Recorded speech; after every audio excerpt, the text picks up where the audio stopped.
Hi అండి అందరికీ. మనం పెడగోగిలోని భావన మరియు అభ్యసన ప్రక్రియలు అనేటటువంటి చాప్టర్ నుంచి థర్డ్ చాప్టర్ నుంచి మోస్ట్ ఇంపార్టెంట్ టెట్లో బిట్ వచ్చే ఛాన్స్ ఉన్నటువంటి ఏరియాని మీకు ఈరోజు అందించబోతున్నాను. ఇవి కొంచెం చూడండి, ఇంపార్టెంట్ పాయింట్స్ అన్నీ కొంచెం హైలైట్ చేసుకుంటూ చెప్తుంటాను.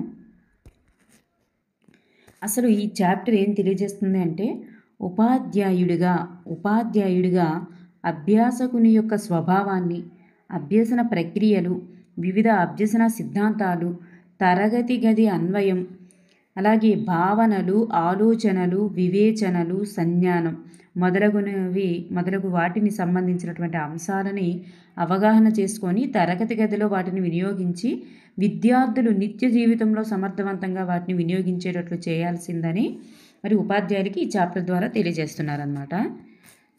నెక్స్ట్ వన్ చూస్తే, నన్ను గొప్ప ఉపాధ్యాయుడని అందరూ అంటారు, నిజానికి నేను చేసిందల్లా నా విద్యార్థులను ఆలోచింపజేయడమే, ఇంకేం లేదు అని అన్నది సోక్రటీస్ అన్నమాట. ఇక్కడ పట్టికలు డిఫరెంట్గా వచ్చాయి, అక్కడ అది ప్రాబ్లము. నన్ను గొప్ప ఉపాధ్యాయుడని అందరూ అంటారు, కానీ నిజానికి నేను చేసిందల్లా నా విద్యార్థుల్ని ఆలోచించేలా చేయటమే, ఇంకేం లేదు అని అనినవారు. ఈ వాక్యం ఎవరిది అంటే సోక్రటీస్ గారిది. అలాగే చెస్టర్ ఫీల్డ్ అనేటటువంటి శాస్త్రవేత్త ఏం చెప్పారంటే, ఈ ప్రపంచంలో 3 రకాలైనటువంటి వ్యక్తులు ఉంటారు. మొదటి రకం వారు తన అనుభవాలతో మార్పు చెందుతారు, వీరిని తెలివైన వారని. రెండవ రకానికి చెందినవారు ఇతరుల అనుభవాలతో మార్పు చెందుతారు, వీరిని ఆనందపరులని. మూడవ రకానికి చెందినవారు తన అనుభవాల ద్వారా కానీ ఇతరుల అనుభవాల ద్వారా కానీ మార్పు చెందరు, వీరిని మూర్ఖులని అంటారు. అంటే ఇక్కడ తెలివైన వారు, ఆనందపరులు, మూర్ఖులు గురించి తెలియజేసిన వారు ఎవరంటే చెస్టర్ ఫీల్డ్. నెక్స్ట్ వన్, ప్రవర్తనవాదానికి చెందిన వారెవరు, ప్రవర్తనవాదాన్ని సమర్థించిన వారు ఎవరని ఇచ్చారు. పావ్లోవ్ ప్రవర్తనవాదం ప్రాథమిక భావంలో అనువర్తనాలు చూస్తే, పావ్లోవ్ రూపొందించిన నిబంధిత అభ్యసన సిద్ధాంతం ప్రాతిపదికగా తీసుకొని జేబీ వాట్సన్, బిఎఫ్ స్కిన్నర్, థార్నడైక్ తదితరులు ప్రవర్తనవాదాన్ని రూపొందించారు. చూడండి, ప్రవర్తనవాదానికి చెందిన వారు ఎవరని చివరి మనకు లాస్ట్లో క్వశ్చన్ ఇచ్చారు. జేబీ వాట్సన్, స్కిన్నరు, థార్నడైక్ వీళ్ళు ముగ్గురు కూడా ప్రవర్తనవాదానికి చెందినవారు, మరి వాటిని సమర్థించినవారు. అయితే అభ్యసనం అంటే ఏంటి? ప్రవర్తనలో వచ్చే మార్పు. ప్రవర్తన అనేది గతిశీలకమని, అనువైన పరిసరాలు కల్పించడం ద్వారా ప్రవర్తన మార్పును తీసుకుని రావచ్చనే అంశాల ఆధారంగా ప్రవర్తనవాదం రూపొందించబడిందన్నమాట. నెక్స్ట్ వన్ చూద్దాం. చూడండి, ఇక్కడ మనకి థార్నడైక్ ప్రవర్తనవాది ఏమంటున్నారంటే, ఇంటి పని అనేది అభ్యసన సూత్రం, ఈయన ప్రతిపాదించినటువంటి అభ్యసన సూత్రం. సో అభ్యసన సూత్రాన్ని ప్రతిపాదించిన వారు ఎవరు అంటే థార్నడైక్. ఈయన ప్రతిపాదించిన అభ్యసన సూత్రం ఆధారంగా నేడు మనం ఇంటి పని ఇస్తున్నామా ఆలోచించండి అన్నాడు. అంటే మనం ఇంటి పనిని తరగతి గదిలో విద్యార్థులందరికీ ఒకే విధంగా ఇచ్చేస్తున్నాం. తరగతి గదిలో అభ్యసనంలో వెనుకబడిన వారికి, సాధారణ అభ్యాసకులకు, ప్రతిభావంతులకి వేర్వేరుగా ఎందుకు ఇవ్వకూడదు అనే ప్రస్తుత అభిప్రాయం అన్నమాట. అంటే థార్నడైక్ ఏమంటున్నారంటే ఒక్కొక్కరికి ఒక్కొక్కలాగా ఇవ్వండి అని అంటున్నారు. అభ్యాస సూత్రాన్ని ప్రతిపాదించిన వారు థార్నడైక్. అదేవిధంగా స్కిన్నర్ చెప్పినట్లు శిశువుకే ప్రాధాన్యం ఇచ్చినప్పుడు అభ్యసనం అనేది వైయక్తిక అభ్యసనం కావాలి అంటున్నారు. ఇక్కడ ప్రవర్తనవాదుల దృష్టిలో అభ్యాసకుడు ఒక నిర్వహింపదగ్గ అంశము భావన యాంత్రీకరించబడినటువంటి అభ్యసన స్వభావానికి దారితీస్తుంది అని అన్నారు. నెక్స్ట్ వన్ చూస్తే, ఇక్కడ వాట్సన్ ఏమంటాడంటే ఒక సంచలనాత్మక అంశాన్ని ఇచ్చారు. ఏంటి? నాకు ఆరోగ్యవంతమైనటువంటి ఒక శిశువునివ్వండి, తగిన పరిసరాలలో పెంచి మీరు కోరుకునే విధంగా తయారు చేస్తాను అన్నాడు. అంటే వాట్సన్ దృష్టిలో పరిసరాలు అభ్యసనాన్ని ప్రభావితం చేసే ఒక బలమైన అంశం. శిశువు అంతర్గత సామర్థ్యాలను దృష్టిలో ఉంచుకున్నప్పుడే అనుకున్నటువంటి మార్పులను తీసుకురాగలమని చెప్పేసి ఈయన అన్నది. చూడండి, ఇలా అంటే తనకి ఎలాంటి ఆరోగ్యవంతమైనటువంటి శిశువునిస్తే తను ఎలా కావాలంటే అలా తయారు చేసి ఇస్తానని అనివారు ఎవరంటే వాట్సన్ అనమాట. వీళ్ళు ముగ్గురు ప్రవర్తనవాదులకు సంబంధించిన వారు. నెక్స్ట్ వన్, ఇక్కడ చూడండి, భావన అనగా అని ఇచ్చారు. ఇది మనకి కన్క్లూజన్స్ ఇచ్చే అవకాశం ఉందన్నమాట. భావన అనగా సాధారణ లక్షణములు కలిగినటువంటి సమూహాన్ని ఏమంటారు? సాధారణ లక్షణములు కలిగినటువంటి ఒక సమూహాన్ని భావన అంటారు. వస్తువుల మధ్య సంబంధాన్ని, పరిస్థితికి సంఘటనకు మధ్య సంబంధాన్ని ప్రతీకల ద్వారా తెలపడం కూడా భావనే అవుతుంది. వస్తువుల మధ్య సంబంధాన్ని, పరిస్థితికి సంఘటనలకు మధ్య సంబంధాన్ని ప్రతీకల ద్వారా తెలపడం కూడా భావనే అవుతుంది. మనం మన నిజ జీవితంలో ఎన్నో వస్తువులను పరిమాణము, కాలము, దూరాలు వంటి ఎన్నో మూర్త మరియు అమూర్త భావనలను గ్రహిస్తూ ఉంటాం. కంటికి కనబడే మూర్త భావనలు క్రమంగా అనుభవాల ఆధారంగా అమూర్త భావనలుగా ఏర్పడతాయి అన్నమాట. భావనోద్భవంలో మానసిక ప్రక్రియలు చూడండి. ఈ క్రింది మానసిక ప్రక్రియల ద్వారా భావనలు అనేటటువంటివి ఏర్పడతాయి. భావనలు ఏ విధంగా ఏర్పడతాయంటే సంవేదనలు చూడండి. మనకి ఈ యువతల వైపు ఉన్నది అడిగేసి క్రింద ఆప్షన్స్లో ఇవి ఇస్తారనమాట. అందుకే ఈ పట్టిక అనేది చాలా చాలా ఇంపార్టెంట్ మీకు. జ్ఞానేంద్రియాల ద్వారా పరిసరాలలోని విషయాల్ని గ్రహించడాన్ని ఏమంటాము? సంవేదనలు. జ్ఞానేంద్రియాల ద్వారా పరిసరాలలోని విషయాలను గ్రహించడమే సంవేదనలు. అర్థవంతమైన సంవేదనలకు గల పేరు, అర్థవంతమైన సంవేదనల్ని ప్రత్యక్షం అంటారు. ఇవన్నీ కూడా భావనల్ని గ్రహించడానికి ఉపయోగపడేవి, భావనలు ఏర్పడడానికి. అనుభవాల ద్వారా ఒక ముగింపు రావడాన్ని ఏమంటారు? అనుభవాల ద్వారా ఒక ముగింపు రావడమే సాధారణీకరణం. ప్రత్యక్షంగా పొందేటటువంటి అనుభవాలని మూర్త అనుభవాలు అంటారు. అమూర్త ఆలోచన సామర్థ్యమే ప్రజ్ఞ. సో ప్రజ్ఞ అంటే ఏంటంటే అమూర్త ఆలోచన సామర్థ్యమే ప్రజ్ఞ. ఇవన్నీ కూడా భావనోద్భవం ఏర్పడడంలో కీలకమైనటువంటి భూమిక వహిస్తాయి. ఇవి డైరెక్ట్ క్వశ్చన్స్ వచ్చే అవకాశం ఉంది కాబట్టి అవి గుర్తుపెట్టుకోండి అన్నమాట. చూడండి, భావనోద్భవం బ్రూనర్. చూడండి, భావనోద్భవం బ్రూనర్ అంటే బ్రూనర్ ప్రకారం భావనలు అనేటటువంటివి ఎలా ఏర్పడతాయని చెప్పారంటే, కుతూహలము, ఆసక్తి ఉండి అభ్యసనం గమ్య నిర్దేశకమై ప్రయోజనమైనప్పుడు ఏ వయస్సు వారికైనా ఎప్పుడైనా బోధించవచ్చని బ్రూనర్ అభిప్రాయపడ్డారన్నమాట. చూడండి, ఈ నిర్వచనం కూడా గుర్తుపెట్టుకోవాలి మీరు. అంటే ఇక్కడ బ్రూనర్ భావనోద్భవం అనేటటువంటిది ఏ విధంగా జరుగుతుందంటే ఈ విధంగా జరుగుతుంది. అంటే ఏ భావన ఏర్పరచాలన్నా ఆ అంశముల యొక్క సూత్రాలను చెప్పాలి అని వారు బ్రూనర్. సులభమైన భావనల తర్వాత సంక్లిష్టమైన భావనలు ప్రవేశపెట్టాలి అంటారు. మొదటి దశలో నాటకీకరణ ద్వారా, తర్వాత చిత్రపట పద్ధతి ద్వారా, చివరకు సంకేతాల ద్వారా ప్రవేశపెట్టాలని చెప్తారు. సో ఈయన చెప్పినటువంటి భావనోద్భవం ప్రక్రియలు కూడా గుర్తుపెట్టుకోవాలన్నమాట. నెక్స్ట్ వన్ చూద్దాం. పియాజే చెప్పినటువంటి భావనోద్భవం అంటే పియాజే ప్రకారం భావన అనేటటువంటివి ఏ విధంగా ఏర్పడతాయి అన్నారంటే, చూడండి ఇలా అనుభవాలు పరిసరాలలో ప్రతిచర్య పొందడం వల్ల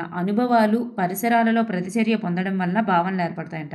అంటే అనుభవం కొద్దీ నేర్చుకుంటారంటారు కదా, ఆ టైప్ అనమాట. అనుభవాలు పరిసరాలు ప్రతిచర్య పొందడం వల్ల భావనలు ఏర్పడతాయి.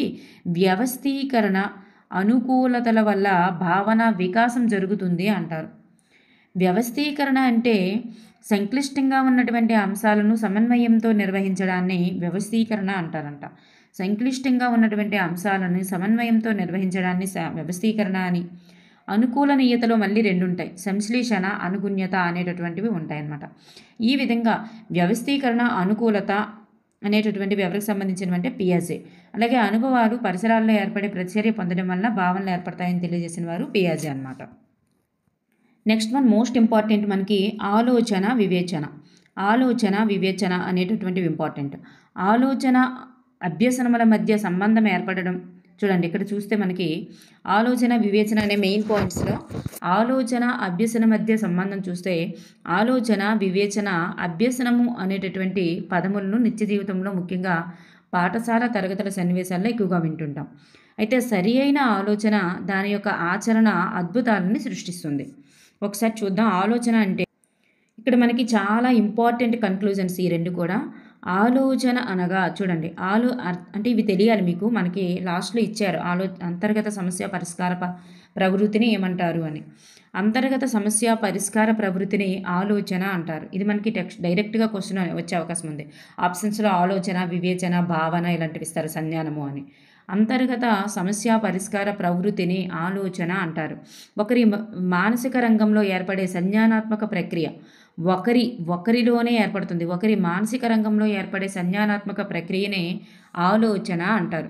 అయితే ఈ ఆలోచన ఎన్ని రకాలుగా ఏర్పడుతుంది అంటే ఎన్ని రకాలుగా? మూర్త ఆలోచన, అమూర్త ఆలోచన, స్వైర ఆలోచన, ఊహ ఆలోచన, తార్కిక ఆలోచన, సమైక్య ఆలోచన, విభిన్న ఆలోచన. ఇన్ని రకాల ఆలోచనలు ఏర్పడతాయి. ఇవి ఒకరి యొక్క మానసిక రంగంలో ఏర్పడే సంజ్ఞానాత్మక ప్రక్రియనే ఆలోచన అంటారు. అంతర్గత సమస్య పరిష్కార ప్రవృత్తిని ఆలోచన అంటారు.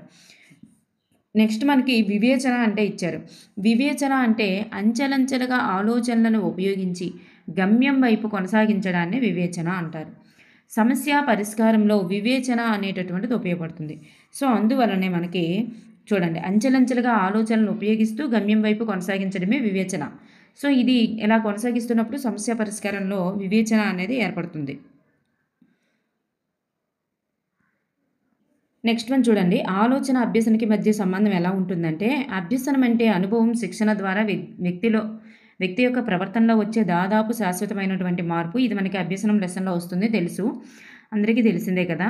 అనగా విద్యార్థులు తమ అనుభవాల ద్వారా అభ్యసనాన్ని కొనసాగిస్తారు. వేడిగా ఉన్న వస్తువులను తాకితే కాలుతుందని, అసభ్య పదజాలాన్ని ఉపయోగిస్తే శిక్షకి గురవుతారని, పాఠశాలకు ఆలస్యంగా వెళితే తరగతి బయట నిలబెడతారని తెలుసుకుంటారు. సో మనుషుల ప్రవర్తనలో మార్పు అనేది మొదటగా అమ్మ ద్వారా, తదుపరి అనుభవాల ద్వారా జరుగుతుంది. అలాగే పాఠశాలలో ప్రార్థన ఎలా నిర్వహించాలి, ఒక రైమ్ ఎలా పాడాలి, ఒక పద్యం ఎలా చెప్పాలి, సైకిల్ ఎలా తొక్కాలి అన్నదంతా కూడా శిక్షణ ద్వారా వస్తుంది. అనుభవము, శిక్షణ ద్వారా వ్యక్తి ప్రవర్తనలో దాదాపు శాశ్వతంగా వచ్చిన మార్పే అభ్యసనం. సో దీనికి ఆలోచన అనేటటువంటిది పాత్ర వహిస్తుందన్నమాట. సో అందువలన ఆలోచన అంటే అంతర్గత సమస్య పరిష్కార పద్ధతి అని గుర్తుపెట్టుకోండి. ఈ స్టెప్స్ అనేవి గుర్తుపెట్టుకోవాలి. నెక్స్ట్ ఆలోచన, వివేచన, సమస్య పరిష్కారం. ఆలోచనలు అనేటటువంటిది ఫస్ట్ స్టార్ట్ అయ్యి వివిధ ఆలోచనల ద్వారా వివేచన ఏర్పడుతుంది. వివేచన ద్వారా సమస్య పరిష్కారం అనేది ఏర్పడుతుంది. ఆలోచన వివేచనకు దారితీస్తుంది, తద్వారా సమస్య పరిష్కారానికి వీలు కల్పిస్తుంది అనమాట. ఈ స్టెప్స్ కూడా గుర్తుపెట్టుకోవాలి. నెక్స్ట్ వన్ చూడండి, మొన్న టెట్లో రిపీటెడ్గా వచ్చినటువంటి బిట్ అనమాట ఇది. మొన్న టెట్లో రిపీటెడ్గా వచ్చినటువంటి బిట్టు సంజ్ఞానము, అభ్యసనం. సంజ్ఞానము అనగా ప్రజ్ఞలో వికాసం జరగడం. ప్రజ్ఞలో వికాసం జరగడాన్ని ఏమంటారంటే సంజ్ఞానం. అదేవిధంగా తన గురించి, తన పరిసరాల గురించి తెలుసుకోవడం లేదా అవగాహన చేసుకోవడాన్ని ఏమంటారు అంటే సంజ్ఞానము అంటారు. ఈ బిట్టే మనకి ఎక్కువగా రిపీట్ అయింది. తన గురించి, తన పరిసరాల గురించి తెలుసుకోవడం లేదా అవగాహన చేసుకోవడాన్ని సంజ్ఞానము అంటారు. ప్రజ్ఞలో వికాసం జరగడం కూడా సంజ్ఞానమే అవుతుందన్నమాట. నెక్స్ట్ వన్ మనకు చూస్తే జీన్ పియాజే అలాగే వైగోట్స్కీ, చామ్స్కీ వీళ్ళు ముగ్గురు కూడా సంజ్ఞానాత్మకవాదాన్ని బలపరిచారు. సంజ్ఞానాత్మకవాదాన్ని బలపరిచిన వారు ఎవరు అనగానే మనకి పియాజే గుర్తొస్తారు. కానీ వైగోట్స్కీ, చామ్స్కీ వీళ్ళు ముగ్గురు కూడా సంజ్ఞానాత్మకవాదాన్ని బలపరిచిన వారే. ప్రవర్తనవాదులు ఎస్ఆర్ లెర్నింగ్ని చూడండి, ఎస్ఆర్ టైప్ లెర్నింగ్ని వ్యతిరేకిస్తూ ప్రవర్తనవాదుల యొక్క ఎస్ఆర్ టైప్ లెర్నింగ్ ఎవరికి సంబంధించింది? ప్రవర్తనవాదులకు సంబంధించింది. ఎస్ఆర్ టైప్ నిబంధన చెప్పాం కదా ఆల్రెడీ మనకి, పావ్లోవ్ సిద్ధాంతాన్ని సమర్థించారు అని. సో ఆ నిబంధనని వ్యతిరేకిస్తూ ఉద్భవించిన వాదం ఏదంటే ఈ సంజ్ఞానాత్మక వాదం. సో ఈ వాదం ప్రకారం ఏముంటుందంటే శిశువు మనస్సు అనేది ఏమీ రాయబడని నల్లబల్ల వంటిది కాదు, సంజ్ఞానాత్మక ఆలోచనకి ప్రతీక అని అంటారనమాట. శిశువు మన పాఠశాలకు వచ్చే నాటికే పరిసర ప్రభావము, వ్యక్తిగత అనుభవాల ద్వారా జ్ఞానాన్ని కలిగి ఉంటాడు. వీటిని సంజ్ఞానాత్మక చిత్రాలు అని అంటారు అని ఉందన్నమాట. నెక్స్ట్ శిశువు జ్ఞానాన్ని పొందడానికి బదులుగా పూర్వజ్ఞానం ఆధారంగా నూతన జ్ఞానాన్ని నిర్మించుకుంటాడు. పియాజే తెలిపినటువంటి సాంశీకరణం, అనుకూలనీయత, అనుగుణ్యత అనేటటువంటి సూత్రాల ఆధారంగా జ్ఞాన నిర్మాణం జరుగుతుంది. చూడండి, ఈ నిర్మాణాత్మక వాదం అనేటటువంటిది గ్రేసర్ఫీల్డ్, మేయర్, జోనాసన్, ఎలిజబెత్ మర్దీల యొక్క ఆలోచనల యొక్క ప్రతిరూపమే నిర్మాణాత్మకవాదం. సో నిర్మాణాత్మకవాదానికి మరి బలాన్ని ఇచ్చిన వారు లేదా వాటికి సంబంధించి గ్రేసర్ఫీల్డ్, మేయరు, జోనాసన్, ఎలిజబెత్ మర్దీల్ అనేసి గుర్తుపెట్టుకోండి. నిర్మాణాత్మకవాదానికి బలాన్ని చేకూర్చిన వారనమాట. అంటే అక్కడి నుంచి నిర్మాణాత్మకవాదం అనేది వచ్చింది అని. నెక్స్ట్ వన్ నిర్మాణాత్మకవాద అభ్యసన సన్నివేశాలు. నిర్మాణాత్మకవాద అభ్యసన సన్నివేశాలు ఏంటంటే పరిశీలన, సందర్భీకరణ, జ్ఞానాత్మక శిక్షణ, సహకారం, వ్యాఖ్యానించడం అన్న నిర్మాణం అన్న ఒకటే. నెక్స్ట్ బహుళ వ్యాఖ్యానాలు, బహుళ వ్యక్తీకరణలు, వీటినే నిర్మాణాత్మకవాద అభ్యసన సన్నివేశాలు అని అంటారనమాట. ఇవి కూడా గుర్తుపెట్టుకోండి. చూడండి, చాలా ఇంపార్టెంట్ పాయింట్స్ ఇవి మనకి. నిర్మాణాత్మకవాదం యొక్క తరగతి గది అనువర్తనాలు అంటే నిర్మాణాత్మకవాదులు ఏం చెప్పారు అని. విద్యా వ్యవస్థలో విప్లవాత్మకమైనటువంటి ఆలోచన ధోరణికి, ఆచరణకు నాంది పలికినటువంటి నిర్మాణాత్మకవాద ప్రతిపాదనలు క్రింది విధంగా ఉన్నాయి. శిశువును స్వేచ్ఛాపూరిత ఎటువంటి ఒత్తిళ్లు లేని తరగతి గదిలో ఉంచినప్పుడే జ్ఞానం పొందగలడు. ఇలా చదువు, అలా చదువు అని మాటిమాటికి నిర్దేశాలు ఇస్తే బదులుగా శిశువును సమస్యాత్మక అభ్యసన సన్నివేశంలో వదిలేయండి, తనంతట తానే నేర్చుకుంటారని చెప్తారు. శిశువు జ్ఞానార్జనయే ప్రధానం కాదు, అతని నమ్మకాలు, వైఖరులు, ఇష్టాలు, భావనలు జ్ఞానార్జనకు తోడ్పడతాయి. అదేవిధంగా ఉపాధ్యాయులు విషయ పరిజ్ఞానం పెంపొందించుకోవడమే ప్రధానం కాదు, వృత్తి పట్ల విషయ బోధనకు తమదైన శైలిలో అవలంబించడము ప్రధాన అంశం అని అంటారు. నెక్స్ట్ వన్, సాంఘిక పరిజ్ఞానం, అవగాహన, సహకార భావం, సహృద్భావం, సంప్రదింపులు పంచుకోవడం ద్వారా పెంపొందుతుంది. అలాగే జ్ఞాన నిర్మాణంలో సాంఘికీకరణం ప్రధాన పాత్ర తప్పనిసరి అని చెప్పేసి చెప్తుంది. గ్రాసర్ ఫీల్డ్ చూడండి. గ్రాసర్ ఫీల్డ్ ఏం చెప్పారంటే నిర్మాణాత్మకవాదుల దృష్టిలో అభ్యసనం అనగా కేవలం బంధింపబడమే కాదు, ఇందుకు స్వీయ క్రమీకరణ, భావనల నిర్మాణం, అమూర్తీకరణ, ప్రతిస్పందించడం వంటివి జరగాలి అంటారు గ్రాసర్ ఫీల్డ్. అలాగే జోనాసన్ అనేటటువంటి వ్యక్తి పరంగా, మానసిక శాస్త్రజ్ఞుడి పరంగా జ్ఞాన నిర్మాణ ప్రక్రియ అనేది ఈ క్రింది దశల్లో జరుగుతుందని చెప్పారు. ఎలా జరుగుతుంది అంటే చూడండి, సత్యం యొక్క వివిధ రూపాలను శిశువు ముందుంచండి. సత్యం యొక్క వివిధ రూపాలని శిశువు ముందుంచడం, నిజమైన ప్రపంచంలో ఇమిడి ఉన్నటువంటి సంక్లిష్ట సత్యాలను తెలపడం, ఫలితంపై కాకుండా జ్ఞాన నిర్మాణానికి ప్రాధాన్యతనివ్వడం, విషయానికి సంబంధించిన వివిధ దృక్కోణాలను శిశువు ముందుంచి అవసరమున్న వాటిని తననే ఎన్నుకోమనడం, జ్ఞాన నిర్మాణం వ్యక్తిగత అవసరాలను దృష్టిలో సాంఘిక నియమాల పరిధిలో జరిగేటట్లుగా చూడాలి అంటారు. ఎవరు? జోనాసన్ అనేటటువంటి మానసిక శాస్త్రవేత్త. వైగాట్స్కి ప్రకారం అభ్యసనం అనేది ఇతరుల దృష్టిలో తన అంతర్గత ప్రపంచంలో శిశువు జ్ఞానాన్ని నిర్మించుకుంటారు అని చెప్తారు వైగాట్స్కి. ఇతరుల దృష్టిలో తన అంతర్గత ప్రపంచంలో శిశువు జ్ఞానాన్ని నిర్మించుకుంటారని చెప్పిన వారు వైగాట్స్కి. నెక్స్ట్ వన్, 5E నమూనా అనేటటువంటిది ఉంది. 5E బోధన నమూనా. ఈ 5E బోధన నమూనా గురించి ఒకసారి చూద్దాం. ఎంగేజ్ అంటే నిమగ్నం చేయడం, ఎక్స్ప్లోర్ అంటే అన్వేషించు, పరిశోధించడం, ఎక్స్ప్లెయిన్ అంటే వివరించడం, ఎలాబొరేట్ అంటే విశదీకరణ లేదా విపులీకరణ, ఎవాల్యూట్ అంటే మూల్యాంకనం చేయడం. ఈ క్రింది వానిలో 5E నమూనాలో లేనిది ఏదని చెప్పేసి ఎంగేజు, ఎక్స్ప్లోరు, ఎక్స్ప్లెయిన్, ఎలాబొరేటు, ఎవాల్యూట్ కాకుండా అదర్ది ఏదైనా ఇవ్వచ్చు. ఇవి కూడా మనకి తెలియాలి. 5E నమూనాలు విద్యార్థుల యొక్క పూర్వ జ్ఞానాన్ని, అనుభవాన్ని ఉపయోగించుకొని కొత్త విషయాన్ని తెలుసుకోవడం, నిరంతరం తమ అవగాహనను మూల్యాంకనం చేసుకుంటూ పురోగమించడం అనే దిశలను తెలుపుతాయి. ఫస్ట్ నిమగ్నం అవడంలో ఏం చేస్తాడంటే ఫస్ట్ సంసిద్ధుడవుతాడు నేర్చుకోవడానికి. రెండో దాంట్లో అన్వేషించి, పరిశోధించి నేర్చుకుంటాడు. మూడో దాంట్లో వివరిస్తాడు, తను నేర్చుకున్న దానికి వివరించడం, డౌట్స్ అడగడం, ఇంకొంచెం నేర్చుకోవడం, వివరించడం అట్లాంటివి చేస్తాడు. 4 దగ్గరికి వచ్చేసరికి విశదీకరించడం, విపులీకరించడం చేస్తాడు. అంటే ఆచరణలో చేస్తాడనమాట. ఇక్కడ తను నేర్చుకున్న దాన్ని ఆచరించడం, నిత్య జీవితంలో ఉపయోగించడం అట్లాంటివి చేస్తాడు. ఎవాల్యుయేషన్కి వచ్చేసరికి మూల్యాంకనం చేయడం. అంటే నెక్స్ట్ చూద్దాం, మూల్యాంకనం చేసుకుంటాడనమాట. నెక్స్ట్ వన్ చూద్దాం. దీన్నే వివరంగా చూసుకున్నట్లయితే అభ్యసనంలో నిమగ్నం అవ్వడం, ఇది ఒక ప్రాథమిక దశ.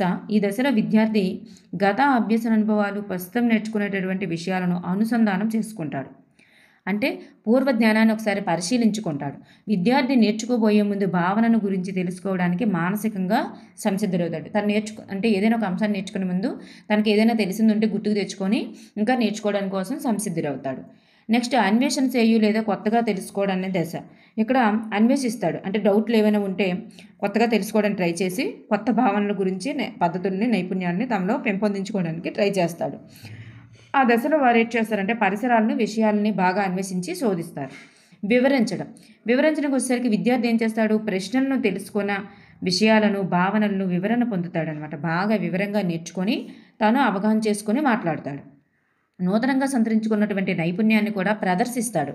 అంటే ఈ విధంగా తనకు అర్థమైన విధంగా చార్ట్లు వేయడం కానీ లేదా ప్రయోగాలు చేయడం కానీ ఇలా ప్రదర్శిస్తాడనమాట.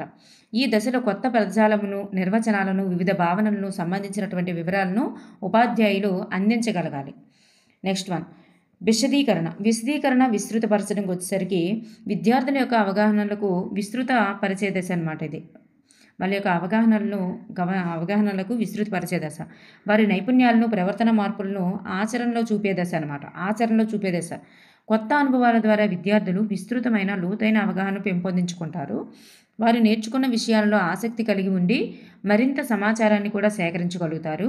నూతన జ్ఞానాన్ని పొందడం జరుగుతుంది. విస్తృత అధ్యయనం జరిగేటటువంటి దశ కూడా ఇదనమాట. విస్తృత అధ్యయనం జరిగే దశ ఏదంటే విశదీకరణ లేదా విస్తృతపరచడం. నెక్స్ట్ వన్ మూల్యాంకనం. ఈ దశలో విద్యార్థులు తాము నేర్చుకున్న విషయాలను, సామర్థ్యాలను మూల్యాంకనం చేసుకుంటారనమాట. ఉపాధ్యాయులు కూడా విద్యార్థుల కీలక అవగాహనను, నైపుణ్యాభివృద్ధిని కూడా మూల్యాంకనం చేస్తారు. విద్యార్థులు వాళ్ళంతా చేసుకుంటారు, ఉపాధ్యాయులు కూడా మూల్యాంకనం చేస్తారనమాట. నెక్స్ట్ వన్ చూడండి. ఇక్కడ మనకి వైగాట్స్కి అభ్యసన సిద్ధాంతం ఇచ్చారు కదా. వైగాట్స్కి అభ్యసన సిద్ధాంతంకి వచ్చేసరికి వీళ్ళు ఏం చేశారు? వైగాట్స్కి, స్కిన్నర్, పియాజే, థామస్కి వీళ్ళు ముగ్గురు కూడా నిర్మాణాత్మక వాదాన్ని బలపరిచారు. వీళ్ళు ప్రవర్తనవాదాన్ని ఏం చేశారు? వ్యతిరేకించారు. ప్రవర్తనవాదుల వాదాన్ని వ్యతిరేకించి అనుభవాల ద్వారా జ్ఞాన నిర్మాణం జరుగుతుందని పియాజే, వైగాట్స్కి మరి వీళ్ళు సంజ్ఞానాత్మక వాదాన్ని బలపరిచారనమాట. అయితే ఇక్కడ జ్ఞాన నిర్మాణాత్మక వాదం ప్రకారం వ్యక్తులు తమ యొక్క అనుభవాల ద్వారా జ్ఞానాన్ని నిర్మించుకుంటారు. అభ్యసనం అంటే జ్ఞాన నిర్మాణం అని వీరి భావన అనమాట.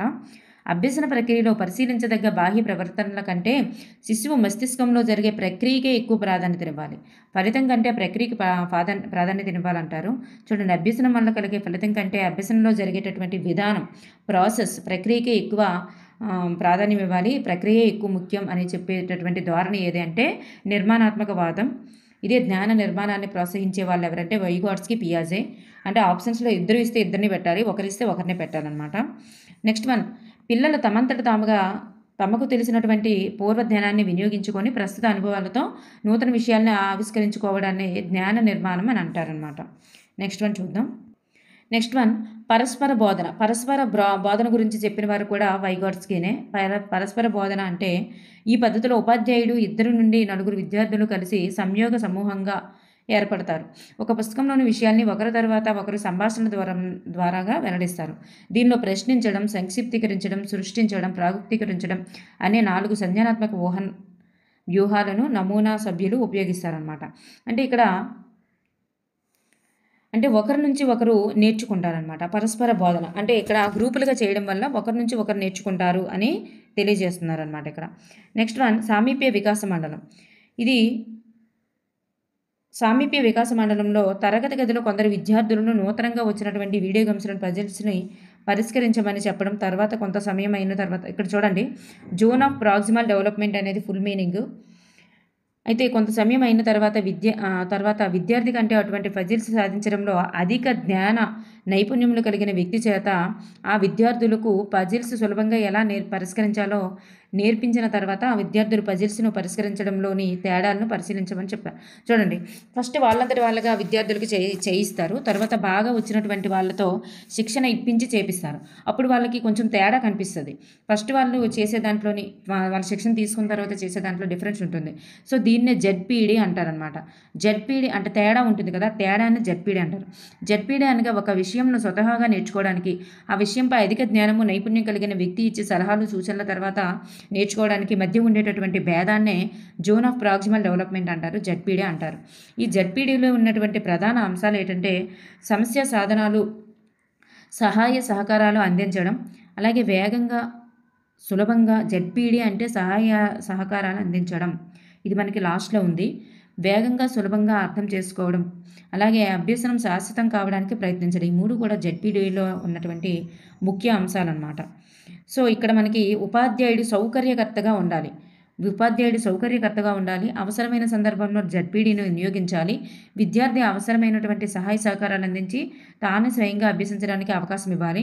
స్వేచ్ఛాపూరిత వాతావరణాన్ని కలిగించాలి. విద్యార్థులకి సహకార భాగస్వామ్య అభ్యసనాన్ని తరగతి గదిలో నిర్వహించాలి. ఇవన్నీ కూడా వైగాట్స్కి చెప్పినటువంటి భావనలు అనమాట. నెక్స్ట్ భాగస్వామ్య అభ్యసనం. ఈ భాగస్వామ్య అభ్యసనం, పరస్పర బోధన, జెడ్పీడీ ఈ 3 కూడా వైగాట్స్కి సంబంధించినవే. నెక్స్ట్ వన్ చూస్తే స్కఫోల్డింగ్. వైగాట్స్కి తన సిద్ధాంతంలో పేర్కొన్నటువంటి మరొక ముఖ్య అంశం ఏంటంటే స్కఫోల్డింగ్ అంటే సహాయ సహకారం అందించడం. స్కఫోల్డింగ్ అనగానేమి అని చెప్పేసి మనకు చివరిలో అడిగారు. స్కఫోల్డింగ్ అంటే సహాయ సహకారాన్ని అందించడం. వైగాట్స్కి ప్రకారం పిల్లల జ్ఞాన నిర్మాణంలో జెడ్పీడీలను సామాజిక సాధనాలు అయినటువంటి కంప్యూటర్, ఇంటర్నెట్, ఎన్సైక్లోపీడియాలు, డిక్షనరీలు, వీడియో క్లిప్పింగ్లు, లైబ్రరీలు, ల్యాబ్లు కూడా ఇస్తున్నాయి. సో దీన్నే అతను సామాజిక స్కఫోల్డింగ్ అంటారు. అంటే సామాజిక మాధ్యమాల ద్వారా పిల్లలు కనుక నేర్చుకుంటే సామాజిక స్కఫోల్డింగ్ అన్నారు. దీన్నే బ్రూనర్ ఏమన్నారంటే ఇన్స్ట్రక్షనల్ స్కఫోల్డింగ్ అని అన్నారనమాట. వైగాట్స్కి మానవుడిలో జరిగేటటువంటి మానసిక ప్రక్రియల్ని రెండుగా విభజించారు. దిగువ స్థాయి మానసిక ప్రక్రియలు, ఉన్నత స్థాయి మానసిక ప్రక్రియలుగా విభజించారనమాట. నెక్స్ట్ వన్, ఉన్నత స్థాయిని సంక్లిష్ట పరిస్థితుల్లో ఎదుర్కొనడానికి ఉపయోగపడతాయి. నెక్స్ట్ వన్ మనం చూస్తే జ్ఞానాత్మక వికాసంలో భాష యొక్క పాత్ర.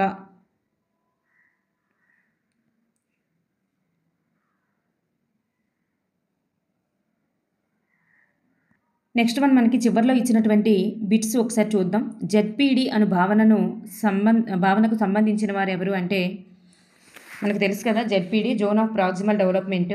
దీనికి సంబంధించిన వారు ఎవరు? వైగాట్స్కి అనమాట. Option A is the right answer. Scaffolding అనగా మనకి తెలుసు కదా, సహాయాన్ని అందించడం. అంతర్గత సమస్య పరిష్కార పద్ధతిని ఈ విధంగా పిలుస్తారు. అంతర్గత సమస్య పరిష్కార పద్ధతిని ఆలోచన అని అంటారు. మీకు ఆల్రెడీ చెప్పాను. ఈ క్రింది వాటిలో ప్రవర్తనవాదానికి చెందినవారు. ప్రవర్తనవాదులు ఎవరెవరని చెప్పాను? వాట్సను, స్కిన్నరు, అలాగే థార్న్డైక్ అని మనకి ఇచ్చారు. అలాగే హత్ కూడా మనకి ప్రవర్తనవాదే. వాట్సను, స్కిన్నరు, అలాగే థార్న్డైక్ వీళ్ళు ముగ్గురిని మనకి ప్రవర్తనవాదులుగా ఇచ్చారు. కానీ హత్ కూడా ప్రవర్తనవాదే. ఈ లెనిన్ అనేవాళ్ళు ప్రవర్తనవాది కాదు. అలాగే తన గురించి తెలుసుకోవడం, అవగాహన చేసుకోవడాన్ని ఇలా పిలుస్తారు, సంజ్ఞానము అని పిలుస్తారు. నెక్స్ట్ వన్, సమైక్య ఆలోచనను ఈ విధంగా పిలుస్తారు. సమైక్య ఆలోచనను ఏ విధంగా పిలుస్తాం? సమైక్య ఆలోచననే మనం ప్రజ్ఞ అని అంటాం. విభిన్న ఆలోచనని సమైక్య ఆలోచన అంటే ఏంటి? ఒకే సరి అయిన సమాధానాన్ని కొనుక్కోవడమే సమైక్య ఆలోచన. దాన్నే మనం ప్రజ్ఞ అని అంటారనమాట. So option D is the right answer. విభిన్న ఆలోచననే మనం సృజనాత్మకత అంటారు. అంటే ఏంటి? ఒక సమస్యను అనేక పరిష్కారాలని ఆలోచించడం విభిన్న ఆలోచన. అనేక పరిష్కారాలను ఆలోచించడమే విభిన్న ఆలోచన. సామాన్య లక్షణములు కలిగిన సమూహాన్ని ఏమంటారు? మీకు చెప్పాను కదా, సామాన్య లక్షణాలు కలిగిన సమూహాన్ని భావన అంటారు. లెసన్ వెనకాల మనకి లాస్ట్లో ఇవ్వడం జరిగిందని. సామాన్య లక్షణాలు లేదా గుణాలు కలిగినటువంటి వస్తువుల సముదాయాన్నే ఒక వర్గంలోనికి తీసుకురావడాన్నే భావన అని అంటారనమాట. నెక్స్ట్ వన్, వైగాట్స్కి రచించినటువంటి పుస్తకం పేరు. వైగాట్స్కి రచించినటువంటి పుస్తకం పేరేంటి? ఆలోచన మరియు భాష. ఆలోచన